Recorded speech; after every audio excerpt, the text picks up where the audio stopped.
आज हम Bihar BEd common entrance test 2023 के एग्ज़ाम पैटर्न और सिलेबस के बारे में समझेंगे। आइए समझते हैं बीएड का फुल फॉर्म। तो बीएड का फुल फॉर्म है बैचलर ऑफ एजुकेशन। बीएड क्यों ज़रूरी है? तो शिक्षक के रूप में अगर आप अपना करियर बनाना चाहते हैं तो बीएड करना बहुत ही ज़रूरी है।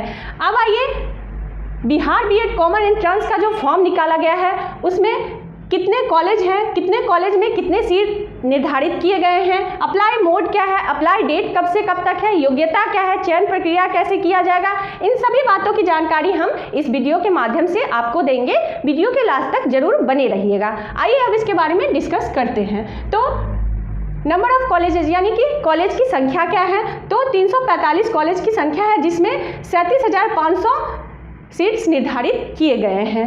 अप्लाई मोड ऑनलाइन ही किया जा रहा है।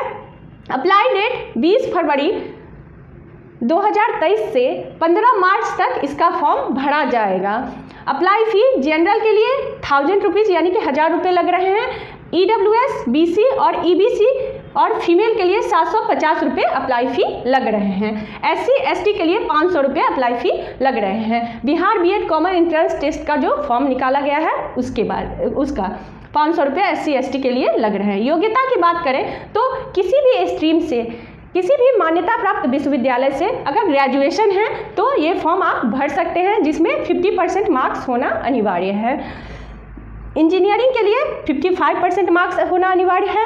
एज लिमिट की बात करें तो मिनिमम 21 साल है और मैक्सिमम इसका एज निर्धारित नहीं किया गया है। चयन प्रक्रिया यानी कि ये इंट्रेंस एग्ज़ाम देने के बाद अगर 2 साल का कोर्स है बीएड का, उसमें आपका एडमिशन किस तरह से किया जाएगा। तो सबसे पहले इंट्रेंस एग्ज़ाम देना पड़ेगा, लिखित परीक्षा, उसके बाद मेरिट लिस्ट निकाला जाएगा, उसके बाद सबसे लास्ट दस्तावेज सत्यापन आपका किया जाएगा।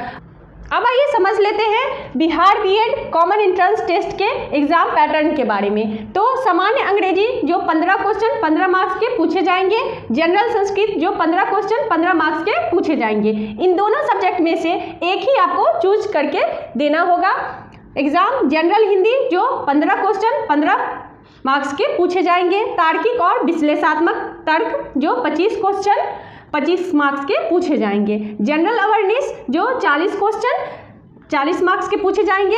टीचिंग और लर्निंग से संबंधित प्रश्न पूछे जाएंगे जो 25 क्वेश्चन 25 मार्क्स के पूछे जाएंगे। टोटल क्वेश्चन की संख्या 120 होगा, टोटल मार्क्स की संख्या 120 होगा। इस एग्ज़ाम को देने के लिए 2 घंटे का समय दिया जाएगा। अब आइए मिनिमम जो पासिंग मार्क्स है उसके बारे में समझ लेते हैं। तो जनरल में के लिए 35% मार्क्स लाना अनिवार्य है, इसका यानी कि 42 मार्क्स, और BC EBC EWS के लिए 30% मार्क्स लाना अनिवार्य है 120 का, जिसके लिए 36 कम से कम 36 मार्क्स लाना अनिवार्य है। निगेटिव मार्किंग नहीं है इस एग्ज़ाम में।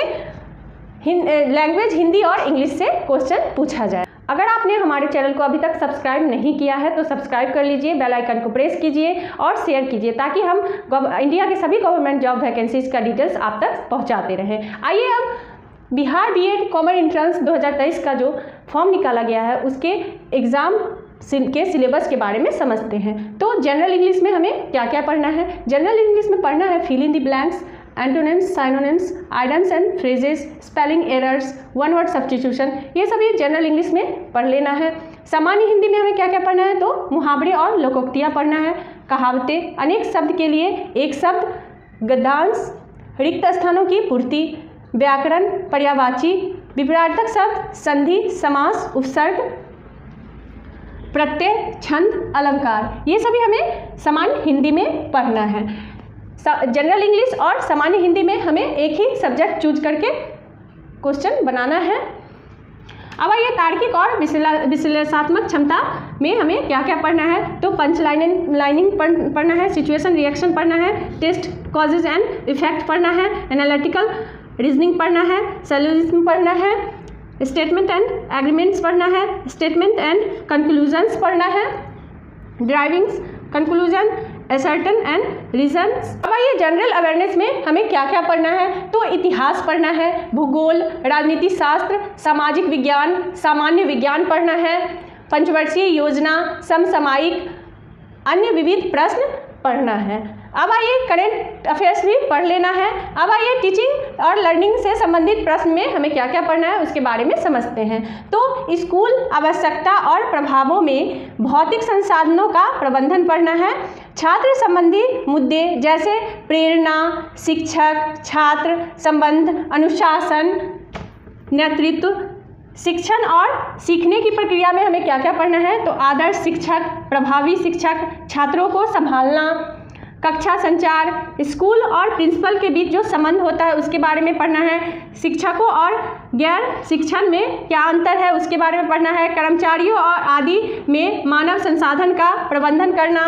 भौतिक पर्यावरण में सकारात्मक सीखने के वातावरण के तत्व पढ़ लेना है। ये सभी हमें टीचिंग और लर्निंग से संबंधित प्रश्न में पूछे जाएंगे।